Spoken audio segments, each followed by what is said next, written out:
Guys, daily Anupama serial के लिए आप हमारे चैनल को सब्सक्राइब कर लें। साथ ही साथ वीडियो को भी लाइक कर दें। आपको डेली अपडेट हमेशा मिलती रहेंगी। दोस्तों, आने वाले एपिसोड में हम देखेंगे अनुपमा को वसुंधरा कोठारी, पराग कोठारी और अनिल कोठारी का राज पता चल जाता है। अनुपमा को पता चल जाता है कि पराग की एक बहन भी है जिसका नाम पंखुड़ी है और वो कोई और नहीं, राघव जी की ही वाइफ है। राघव अनुपमा को बोलता है, अनुपमा जी, मुझे आपको सारा सच बताना ही होगा। आपको लगता है ना कि मैंने आपकी बेटी की जान लेने की कोशिश की, लेकिन नहीं, मैं वहाँ पर आपकी बेटी की जान लेने की कोशिश नहीं कर रहा था। मैं वहाँ पर अपनी पंखुड़ी के पास गया था। मुझे किसी ने बताया था कि मेरी पंखुड़ी वापस लौट कर आ गई है। पहले वो उसी घर में रहती थी, इसीलिए मैं वहाँ पर गया था। मेरा आपकी बेटी को हार्म करने का कोई भी इरादा नहीं था। इसके बाद राघव अनुपमा को पंखुड़ी की पिक्चर दिखाता है और बोलता है, ये मेरी पंखुड़ी है, ये कोई और नहीं, पराग कोठारी की ही बहन है और वसुंधरा कोठारी की बेटी। राही का जहाँ ससुराल है वहीं मेरा ससुराल है। मेरे ससुराल वालों ने मेरे साथ बहुत गलत किया है। इस बात की तो आपको भनक भी नहीं होगी कि इनकी एक बहन भी है। अनुपमा बोलती है कि हमें कभी नहीं बताया गया कि पराग की एक बहन भी है।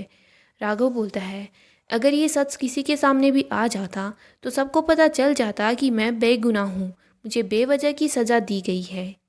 इधर अनुपमा को जब राघव का सारा सच पता चलता है तो और ज़्यादा हैरान हो जाती है और परेशान हो जाती है।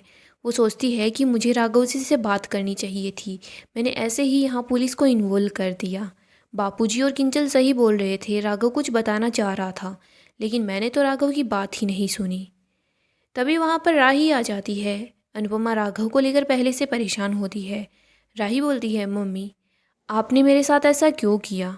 आपने उस क्रिमिनल की मदद क्यों की? मैंने आपको बोला था ना, वो अच्छा इंसान नहीं है।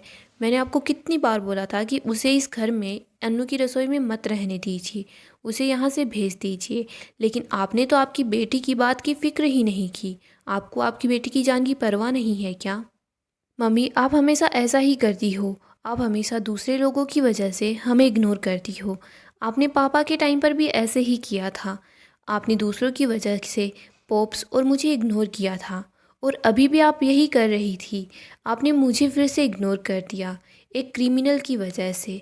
मैंने आपको इतना समझाया था, बा ने इतना बोला था कि आप इस क्रिमिनल को घर में नहीं रखो, लेकिन आपने हमारी एक बात नहीं सुनी। मम्मी, आप ये जो हमेशा हर लोगों की मदद करती रहती है, आपकी महानता कहीं रिश्तों पर भारी ना पड़ जाए। कहीं आपकी इस महानता की वजह से आपके हर रिश्ते आपसे दूर ना हो जाए। राही तो अपनी मम्मी से बहुत ही ज़्यादा गुस्सा होती है और वो गुस्सा करके ही वहाँ से चली जाती है। अनुपमा दुखी हो जाती है कि उसकी बेटी ने फिर से उसे गलत समझ लिया है। फिर वो सोचती है कि नहीं, गलती तो मेरी ही है, लेकिन राघव जी ने भी कुछ गलत नहीं किया। राघव जी बोल रहे थे कि वो वहाँ पर अपनी वाइफ के लिए गए थे। इधर मोटिवा, पराग और अनिल ये तीनों राघव को लेकर परेशान होते हैं। वो सोचते हैं कि अनुपमा जी तक पहले राघव पहुँचे, इससे पहले हमें राघव को ढूंढना होगा, वरना हमारा सच सब लोगों के सामने आ जाएगा। इधर पराग ने सोच लिया होता है कि इस बार वो राघव को कुछ ऐसी सज़ा देगा जिसकी वजह से वो कभी बाहर नहीं निकल पाएगा। सो दोस्तों, आने वाले एपिसोड की अपडेट जानते रहने के लिए आप हमारे चैनल को सब्सक्राइब कर लें। साथ ही साथ अपने दोस्तों के साथ शेयर करें ताकि वो भी सीरियल का आनंद उठा सकें।